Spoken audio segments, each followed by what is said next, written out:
जी, जितने लोग group members हैं जिनके शौहर जो हैं दुबई में जॉब की तलाश में आ रहे हैं या आ गए हैं, वो जो है क्या कहते हैं, जो एडमिन्स हैं वो मेरे से कनेक्ट करेंगे थ्रू मिड द बलोच या ड्रामा क्वीन जैसे होता है जो सिस्टम है, विद थ्रू चैनल वो कनेक्ट करेंगे और उनकी बात मेरे से होगी, क्योंकि मैं चाहता हूं कि जो लोग यहाँ पे आए उनकी जॉब फ़ौरन हो,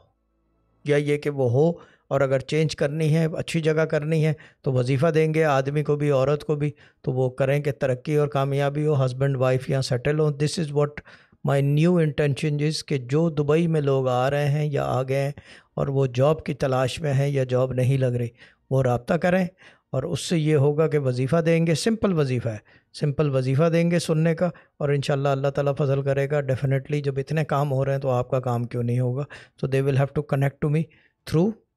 यानी कि ग्रुप वाइज जो है वो मेरे से बात करेंगे डायरेक्टली और किसी से नहीं। ठीक है।